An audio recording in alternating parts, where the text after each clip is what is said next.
Well, that's a hard question to start with. I mean, Coach Bryant was he was a father to just about every one of us that played for him.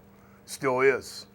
Uh, he had a special way about getting the most out of players and most out of people, and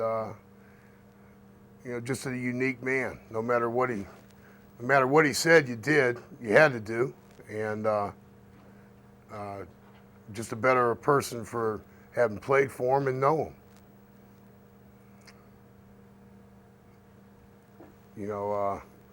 There's plenty of stories, but you actually had to play for him and be around him to really appreciate how much he helped all of us, throughout our football careers and just life in general. Well, I'm from Youngstown, Ohio, so I was being recruited by most of the teams up north: Ohio State, Michigan, Penn State. Excuse me.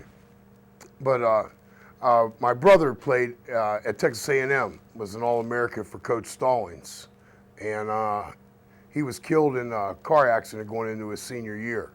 So Coach Stallings more or less got in touch with Coach Bryant and wanted to take a look at me on film and see if there was a possibility I can come to school here. Coach Stallings said, if you want to play for any, at that time Coach Stallings wasn't coaching in the collegiate level. He was with the Dallas Cowboys. And he more or less assured my family that the best place for me to go would be the University of Alabama, where I would be treated the most fairly and where I would get the most out of my college experiences and my football experience. So that's basically how I came to the University of Alabama. Well, I was a lot smaller than everybody else, but of course, to Coach Bryant, size really didn't mean a thing. It was how much heart and desire you had, and that was one of the reasons I wanted to come here, is because you had an equal opportunity to play, no matter what your name was or how big you were or how fast you were. But it was very intimidating. I come from a pretty tough area, but I think, the way Coach Bryant ran practices with everything being scheduled, you knew exactly where you were going to be, what you were going to be doing every minute you were on the practice field. And I'd like to say something about our living environment was more special than anything. We all lived together at Bryant Hall, so we were brothers, and we still are today. No matter if you're in the Pro Football Hall of Fame or you happen to walk on and never played in a game, you're still part of something that if you're not affiliated with it, you can't understand what I'm saying.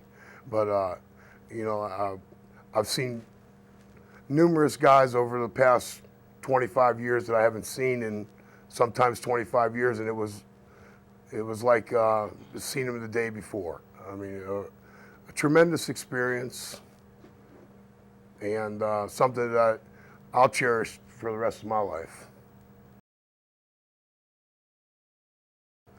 Well, it separates us from an enormous amount of people. I mean, we're an elite, fraternity, more or less.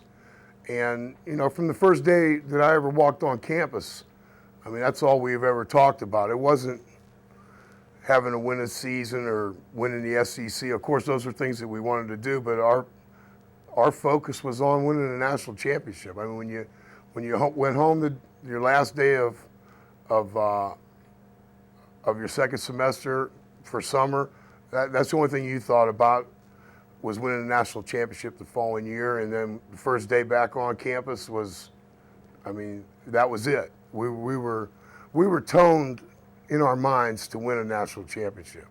And of course, playing for Coach Bryant and the university, we were in a fortunate position that most of the time we were playing for a national championship. I was fortunate enough to play on two of them.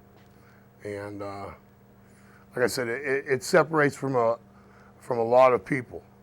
Even though if you've won a national championship, I'm one of the very few who could say we won 2 national championships. So it puts you in a class by yourself as far as that goes.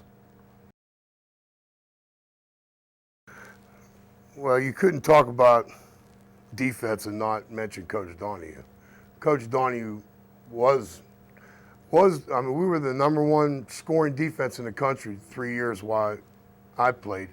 And like I said before, the games were actually the easiest part. Coach Donahue had us so well prepared that, I mean, we knew everything they were going to do before they did it. So it was like walking, like a walk-through practice, more or less, in the game.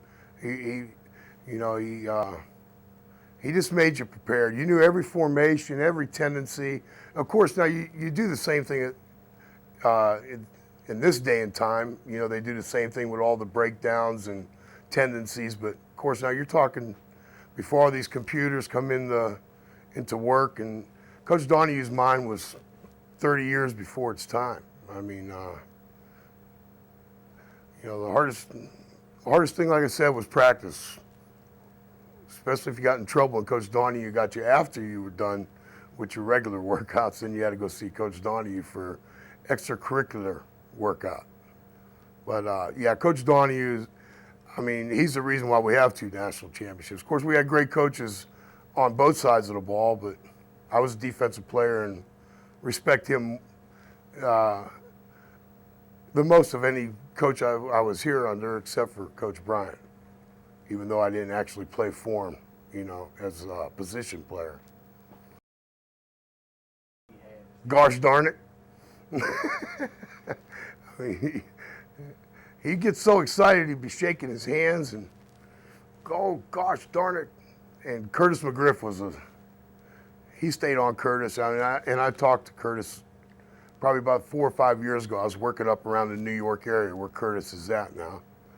But Curtis was, well, of course, he played for the Super Bowl with the Giants when they had Lawrence Taylor, one of the greatest defenses in pro football. And I remember telling, you know, and he used to always tell Coach Curtis, you know, be watching film and he'd tell Curtis, Curtis, are you really running on that play? It looks like Cottonwood Lope. That's where Curtis was from. But yeah, he stayed, you know, on Curtis, but he always, gosh darn it. Coach Donahue never swore. Thank God. I mean, he kept us pretty much, like I said, we were just so prepared. And he didn't say very much on the field. If he got in your face, it usually wasn't good, probably. Well, as a matter of fact, right now I'm in the process of trying to come back down to Alabama to start working again. I've been away. I've been up in Ohio and did a lot of traveling, working as a general contractor, and always wanted to come back down here. And family situations, more or less, prevented me from doing that. So now I want to come back down here and work in this area. So if he's hiring, tell him, give me a call. Sylvester Kroon, Coach Kroon. Yeah, and he was a young, well, when I first came here, it was Coach Dude Hennessy was our defensive end coach. And then Coach Hennessy retired or stepped into another position still with the university. But yeah, Coach Kroon was my defensive end coach, and just as a class guy as you'll ever want to meet in your life. I respect him, totally respect him. It'd be like asking a general what it would be like to wear 5 stars on his shoulder. I mean, it's beyond words. I mean, especially when you get out there on Saturday and in front of just thousands and thousands of screaming fans. Yeah, it's undescribable, truthfully. I mean, every Saturday was like the greatest day of your life. Probably like having your first son born or something like that.